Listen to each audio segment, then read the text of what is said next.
Hi అండి. ఈరోజు మధ్యాహ్నం భోజనాలు మా ఇంట్లో ఏంటో వంటకాలు చూద్దాము.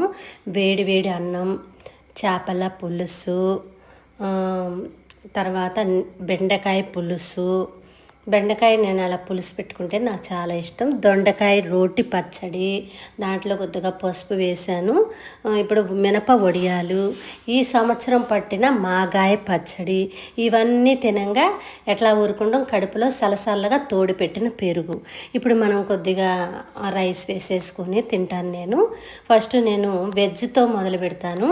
ఫస్టే నాన్ వెజ్ తిన్నాను అంటే వెజ్ అస్సలు తిననండి. ఇందులో మీకు ఒక రహస్యం చెప్తాను. ఏంటంటే మనం కనుక చేపలు తిన్నాక పెరుగు అస్సలు తినకూడదండి. అందుకని మీకు తెలుసో లేదోనని ఈ టిప్ నేను షేర్ చేస్తున్నాను.